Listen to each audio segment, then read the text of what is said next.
할렐루야. 이 시간을 구별하여 온라인으로 예배하신 분들 환영하고 축복합니다. 다 함께 기도하시겠습니다. 사랑과 은혜가 풍성하신 하나님 아버지 감사합니다. 오늘도 귀한 생명 허락하여 주셔서 이 아침의 시간을 주님의 음성을 들을 수 있도록 인도하여 주심을 감사드립니다. 주님, 이 시간 저희들이 주님의 말씀에만 집중하며 나아가기 원합니다. 다른 모든 생각 내려놓고 오직 주님께서 오늘 우리에게 주신 은혜의 말씀에만 온 마음을 쏟을 수 있도록 인도하여 주시옵소서. 그래서 이 어둡고 혼란스러운 세상 가운데서 하나님의 자녀로서 죄는 멀리하고 온전하고 거룩하게 살아갈 수 있도록 주님께서 친히 동행하여 주시옵소서. 이 시간 말씀을 듣습니다. 말씀을 전하는 자와 말씀을 듣는 모든 성도님들이 함께 은혜 자리에 들어갈 수 있도록 붙들어 주시옵소서. 이 모든 말씀 살아계신 예수님의 이름으로 기도드립니다. 아멘. 오늘 우리에게 주신 하나님의 말씀은 사무엘상 18장 6절에서 16절까지의 말씀입니다. 무리가 돌아올 때 곧 다윗이 블레셋 사람을 죽이고 돌아올 때에 여인들이 이스라엘 모든 성읍에서 나와서 노래하며 춤추며 소고와 경새를 가지고 왕 사울을 환영하는데, 여인들이 뛰돌며 노래하며 이르되 사울이 죽은 자는 천천히요 다윗은 만만이로다 한지라. 사울이 그 말에 불쾌하여 심히 노하여 이르되 다윗에게는 만만을 돌리고 내게는 천천만 돌리니 그가 더 얻을 것이 나라 말고 무엇이냐 하고, 그날 후로 사울이 다윗을 주목하였더라. 그 이튿날 하나님께서 부리신 악령이 사울에게 힘있게 내림에 그가 집안에서 정신없이 떠들어대므로 다윗이 평일과 같이 손으로 수금을 타는데, 그때 사울의 손에 창이 있는지라. 그가 스스로 이르기를 내가 다윗을 벽에 박으리라 하고 사울이 그 창을 던졌으나 다윗이 그의 앞에서 2번 피하였더라. 여호와께서 사울을 떠나 다윗과 함께 계심으로 사울이 그를 두려워한지라. 그러므로 사울이 그를 자기 곁에서 떠나게 하고 그를 천부장으로 삼음에 그가 백성 앞에 출입하며 다윗이 그의 모든 일을 지혜롭게 행하니라. 여호와께서 그와 함께 계시니라. 사울은 다윗이 크게 지혜롭게 행함을 보고 그를 두려워하였으나 온 이스라엘과 유다는 다윗을 사랑하였으니 그가 자기들 앞에 출입하기 때문이었더라. 아멘. 오늘 본문의 말씀을 보시면 하나님께서 이 다윗과 함께 하시면서 이 다윗이 승승장구하는 모습을 볼 수가 있습니다. 이 17장의 내용을 잠시 보시면 이 다윗이 이 블레셋의 장군 골리앗을 쓰러뜨렸습니다. 이 골리앗은 거인인데다가 온몸을 갑주로 무장한 이 괴물 같은 사람이었고, 이 다윗은 양치기에 불과했습니다. 이 체격부터 시작해서 이 전쟁에서의 경험 등 너무나도 차이나는 게 많았어요. 그럼에도 다윗은 하나님께서 함께 하신다는 것을 믿으며 용감하게 나아갔습니다. 하나님의 이름을 믿으면서 골리앗에게 물맷돌을 던졌어요. 그러자 그 물맷돌은 골리앗을 쓰러뜨렸고 다윗이 이 골리앗의 목을 베면서 전쟁은 이스라엘의 승리로 돌아가게 되었습니다. 즉, 이 하나님께서 다윗이 승리할 수 있도록 친히 도와주셨다는 것입니다. 그 일로 인해 다윗은 이스라엘 백성들에게 인정을 받기 시작하였고 이스라엘 장군으로서 이 승승장구를 하게 되었어요. 1절입니다. 다윗이 사울에게 말하기를 마침에 요나단의 마음이 다윗의 마음과 하나가 되어 요나단이 그를 자기 생명같이 사랑하니라. 이렇게 기록되어 있습니다. 여러분, 전쟁터에서 사울과 다윗이 이야기를 할 때 이 요나단도 그 자리에 함께 있었어요. 그리고 다윗이 하는 말을 들으면서 요나단이 다윗과 마음이 하나가 되었다고 기록되어 있습니다. 무엇이 하나가 되었느냐 하면 이 하나님에 대한 믿음으로 하나가 된 거예요. 이 요나단도 이전에 이 블레셋과의 전투에서 이스라엘의 승리를 가져오지 않았습니까? 이스라엘이 굉장히 불리한 상황에서 요나단은 이 병기를 든 소년과 둘이서 블레셋 진영으로 들어가서 이 20명이나 되는 사람들을 죽였습니다. 이 요나단도 전쟁은 하나님께 속해 있다고 생각을 하고 이 믿음으로 나아갔어요. 그리고 하나님께서 요나단과 함께 하시면서 그가 승리하게 되었습니다. 즉, 이 요나단도 다윗과 비슷한 믿음을 가지고 있었다는 말이에요. 그는 다윗을 보면서 믿음의 동역자라는 것을 느끼게 되었다는 것입니다. 이러한 공통점 때문에 다윗과 요나단은 이 특별한 우정을 맺을 수 있었고 그 우정이 변하지 않고 지속이 되는 것을 볼 수가 있죠. 3절 4절입니다. 요나단은 다윗을 자기 생명같이 사랑하여 더불어 언약을 맺었으며 요나단이 자기가 입었던 겉옷을 벗어 다윗에게 주었고 자기의 군복과 칼과 활과 띠도 그리하였더라. 이렇게 기록되어 있습니다. 여러분, 이 언약이라는 것은 단순히 지금 자신들의 상황에서만 신뢰하고 우정을 나누자는 것이 아니에요. 자신들의 후손들까지도 영원토록 신뢰와 우정을 다지자는 것입니다. 하나님께서도 아브라함과 이 언약을 맺으시지 않으셨습니까? 그런데 아브라함과 맺은 언약이 그의 후손들까지 계속 이어지는 것을 볼 수가 있어요. 이렇게 언약이 성취가 되면서 이스라엘 국가가 탄생이 되었죠. 즉 언약을 한다는 것은 후손들까지도 함께 이 언약의 일원이 된다는 것을 의미하는 것입니다. 그만큼 요나단과 다윗은 서로를 누구보다도 신뢰하였다는 것을 알 수가 있는 장면입니다. 뿐만 아니라 요나단은 자신의 군복과 겉옷, 칼과 활을 다윗에게 주었어요. 여러분, 이 요나단이 가지고 있는 옷은 이 평범한 군사들이 입는 옷이 아니에요. 이 왕자의 옷이었습니다. 그렇다고 한다면 굉장히 귀한 소재로 만들어진 옷 아니었겠어요? 이 누군가에게 주고 싶다고 줄 만한 옷이 아니었다는 것입니다. 요나단이 가지고 있던 칼도 마찬가지예요. 이 사무엘상 13장 22절 보시면 이렇게 기록되어 있습니다. 싸우는 날에 사울과 요나단과 함께한 백성의 손에는 칼이나 창이 없고 오직 사울과 그의 아들 요나단에게만 있었더라. 이 말씀을 보시면 이스라엘에는 제대로 된 무기를 가진 사람이 없었어요. 전쟁을 할 때 괭이나 삽, 도끼 같은 걸로 이 전쟁을 치렀습니다. 이 칼을 가진 사람은 오직 사울과 요나단밖에는 없었다는 것입니다. 그만큼 요나단이 가진 칼은 이스라엘 안에서도 굉장히 귀한 칼이었다는 거예요. 그런데 그러한 칼을 요나단은 다윗에게 넘겨주었습니다.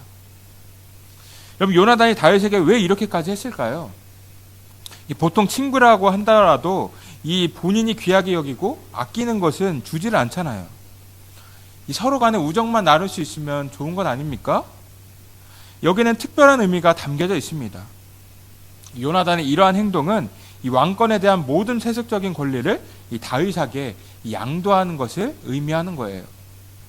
즉 요나단은 하나님께서 이 다윗 왕으로 다윗을 선택할 것이라는 것을 알았다는 것입니다.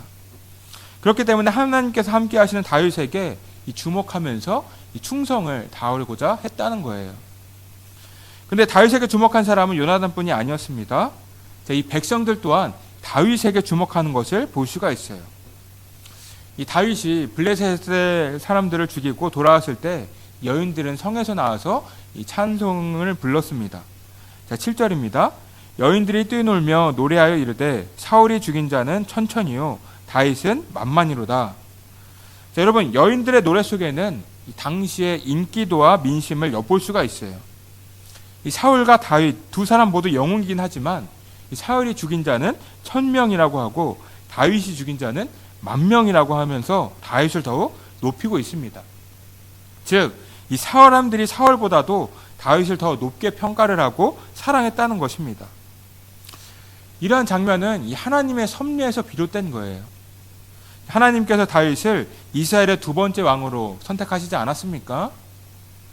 이 다윗이 하나님께는 인정을 받았지만 이 사람들에게도 인정을 받아야 왕이 될 수가 있습니다. 사울도 사람들에게 인정을 받기 시작하면서 이 왕으로서의 권위가 세워진 것 아닙니까? 그래서 하나님께서는 다윗이 골리앗을 무찌르고 블레셋과의 전투에서 승리하는 것을 보여주면서 이 다윗이 자연스럽게 이 사람들에게도 인정을 받을 수 있도록 만드셨다는 것입니다. 하나님께서 계획하시는 대로 흘러갔다는 거예요. 자, 8절 9절입니다. 사울이 그 말에 불쾌하여 심히 노하여 이르되 다윗에게는 만만을 돌리고 내게는 천천만 돌리니 그가 더 얻을 것이 나라 말고 무엇이냐 하고 그날 후에 사울이 다윗을 주목하였더라. 여인들이 이 소리를 듣고 이 사울은 심히 불쾌하면서도 한편으로는 두려움이 있었어요. 여러분, 사울이 왕이 될 수 있었던 이유는 무엇입니까? 이 사람들이 왕을 뽑는 기준은 이 다른 나라와 같이 무력을 가진 강한 사람이었습니다. 그래서 다른 사람보다도 키도 크고 전쟁에서 지혜로웠던 사울이 이 왕이 될 수가 있었어요. 이 사울도 다윗이 나타나기 전까지는 이 한 번도 패배한 적이 없었던 위대한 왕입니다. 그런데 다윗이라는 영웅이 등장하자 자신의 가치가 하락하지 않았습니까? 그렇기 때문에 다윗의 등장이 사울에게는 위협이 되었다는 거예요. 그래서 사울은 이후부터 다윗을 주목하게 되었습니다. 자, 10절입니다. 그 이튿날 하나님께서 부리신 악령이 사울에게 힘있게 내림에 그가 집안에서 정신없이 떠들어대므로 다윗이 평일과 같이 손으로 수금을 타는데 그때 사울의 손에 창이 있는지라. 여러분, 사무엘상 16장 14절 보시면 여호와의 영이 사울을 떠났을 때 악령이 사울에게 임하였습니다. 이 악령은 사람의 도덕적인 생활과 영적인 생활을 방해하는 이 사탄의 영이에요. 여기서 하나님께서 부르시는 악령이라고 표현한 것은 이 사탄의 영 또한 하나님의 허락과 지배하에서만 활동하는 것을 알 수가 있습니다. 자, 욥기를 보시면 사탄이 하나님을 찾아오지 않습니까? 그리고는 욥을 시험하겠다고 하나님께 말하면서 하나님께 허락을 구합니다. 하나님께서는 사탄의 그러한 부탁을 허락하셨어요. 즉 선악간의 모든 피조물은 하나님의 주권 안에서 활동한다는 거예요. 그런데 하나님께서 악령이 사울에게 활동할 수 있게 허락하신 이유는 무엇일까요? 이 사울을 왕위에서 폐위시키기 위함이었습니다. 이 성령을 받은 다윗과 악한 영이 임한 사울이 얼마나 다른지 사람들이 보면 알 수가 있지 않습니까? 그래서 하나님께서는 이 사탄의 영이 활동하는 것을 묵인하셨다는 거예요.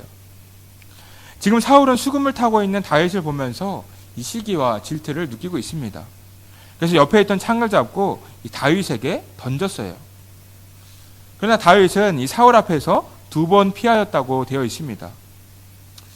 여러분, 자신의 목숨이 위험한 상황이라고 한다면 여러분들은 어떻게 행동을 하실 것 같습니까? 이 창이 자신에게 날아오고 있어요. 그러면 자신의 목숨을 보호하기 위해서 이 반격을 해야 하는 것 아닙니까? 사울이 악령이 들였다는 것은 신하들도 알고 있는 상황입니다. 그렇다고 하면 반격을 해도 이 정당 방해로 인정이 될 수도 있어요. 그러나 다윗은 이 사울과 싸우려고 하지 않습니다. 계속 피하기만 했어요. 여러분, 이것이 사울과 다윗의 다른 점이에요. 사울은 어떻게든 다윗을 끌어내리고 죽이기 위한 수단을 생각하지 않습니까? 그러나 다윗은 사울과 싸우려고 하지 않아요. 자신이 피해를 입는 상황인데도 불구하고 그 자리를 피하는 것을 선택했다는 것입니다. 즉, 사울을 살리려고 했다는 거예요. 이것이 바로 하나님께서 함께 하시는 사람과 하나님께서 함께하지 않는 사람의 차이예요. 여러분, 이후에도 사울은 계속해서 다윗을 죽이려고 합니다. 군사들을 보내고 다윗을 쫓았고 본인이 나서서 죽이려고까지 하였습니다. 그때마다 다윗은 어떻게 행동합니까? 사울이 여호와께 기름 부은 왕이라고 하면서 죽이는 것을 꺼려하죠. 하나님께서 선택하셨던 왕을 존귀하게 생각했다는 것입니다. 그만큼 다윗의 마음에는 하나님에 대한 생각으로 가득 차 있었다는 것을 볼 수가 있어요. 하나님께서 진정 원하시는 일이 무엇일까 이 고민을 계속해서 했다는 것입니다. 그렇게 하나님께서 다윗과 함께 하신 거예요. 여러분, 이 하나님께서 함께 하시는 사람들의 특징이 있다고 한다면 이 마음의 중심이 하나님을 향해 있다는 것입니다. 현재 주어진 상황에서 늘 하나님께서 원하시는 삶이 무엇인지 생각을 해야 한다는 거예요. 이 하나님을 가장 우선순위에 놓았기 때문에 다윗은 하나님의 보호하심과 은혜를 입을 수가 있었던 것입니다. 우리가 사무엘상을 보았을 때도 계속 이러한 부분이 반복되지 않았습니까? 사울과 다윗이 대조가 되는 것처럼 엘리야와 사무엘도 대조가 되었어요. 이 두 사람은 대제사장이자 사사로서 섬겼지만 하나님께서는 엘리야와 함께하지 않으시고 사무엘과 함께하셨습니다. 사무엘은 하나님께서 원하시는 길을 가려고 하였고 엘리는 하나님께서 원하시는 대로 나아가지 않았기 때문이에요. 이 둘을 비교해 보면 자식 교육이 똑같이 실패로 끝이 났습니다. 그런데 엘리는 저주를 받고 심판을 받았지만 사무엘은 아무런 벌도 받지 않았어요. 하나님께서 말씀하신 대로 최선을 다하려고 했느냐 안 했느냐가 중요했다는 것입니다. 이 엘리는 자신의 아들들이 잘못하고 있다는 것을 알면서도 그들에게 강한 제재를 하지 않았습니다. 하나님께서 가증히 여기는 죄를 보고도 눈 감아 주었다는 거예요. 즉 하나님께서 말씀하시는 것을 자신의 우선순위에 두지 않았다는 것입니다. 이 반면에 사무엘은 이 최선을 다해서 아들들을 양육하려고 했지만 이 좋은 결과를 얻지를 못했어요. 이 하나님의 말씀대로 열심히 그들을 가르치고 양육을 했지만 본인 뜻대로 되지 않았다는 것입니다. 그렇기 때문에 이 두 사람의 결과가 달랐다는 거예요. 지금 사울과 다윗도 마찬가지입니다. 이 사울은 하나님보다도 자신의 왕권을 지키기 위해 나아가고 있어요. 이 사울 안에는 하나님이 우선순위가 아니었다는 것입니다. 그래서 자연스럽게 사탄의 지배를 받고 있는 건 아닙니까? 그러나 다윗은 어떻습니까? 본인의 목숨이 위험한 상황인데도 불구하고 사울과 맞서 싸우려고 하지 않아요. 하나님께서 이 문제를 해결해 주시기를 기다렸다는 것입니다. 여러분, 이것이 바로 하나님께서 함께하는 사람과 함께하지 않는 사람의 이 차이인 것입니다. 여러분들은 지금 어떠신 것 같습니까? 하나님의 말씀을 가장 우선순위에 놓고 계십니까? 우리 마음 가운데 하나님이 가장 우선순위가 아니라고 한다면 우리 또한 이 사울처럼 하나님의 은혜를 받지 못하고 사탄의 지배를 받을 수도 있습니다. 그렇게 우리는 다윗과 같이 하나님께서 원하시는 것이 무엇인지 늘 생각하며 나아가야 하는 것입니다.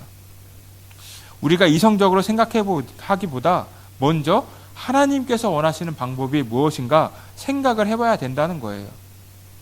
그래야 우리는 다윗처럼 하나님의 보호하심과 은혜를 받을 수가 있습니다. 여러분, 지금 다윗은 하나님께서 함께 하시면서 승승장구하고 있습니다.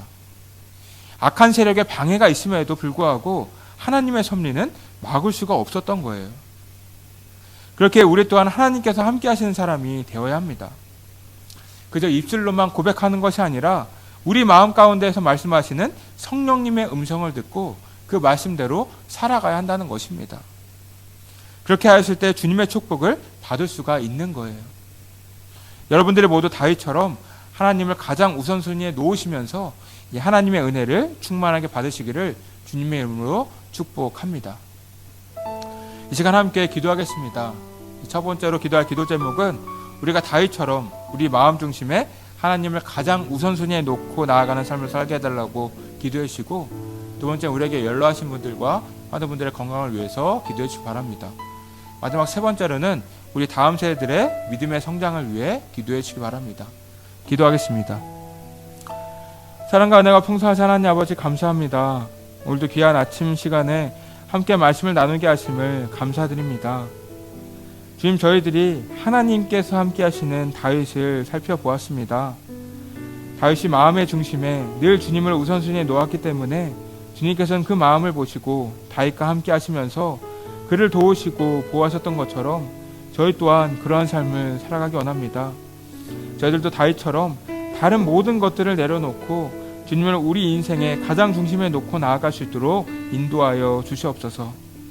그래서 저희들 또한 하나님의 보호하심과 은총을 풍성하게 받는 자녀들이 다 될 수 있도록 인도하여 주시옵소서. 오늘 하루도 주님의 은혜 가운데 기쁨과 평안이 넘치는 하루가 될 수 있도록 주님께서 인도하여 주시옵소서. 이 모든 말씀 사랑의 예수님의 이름으로 기도드립니다. 아멘.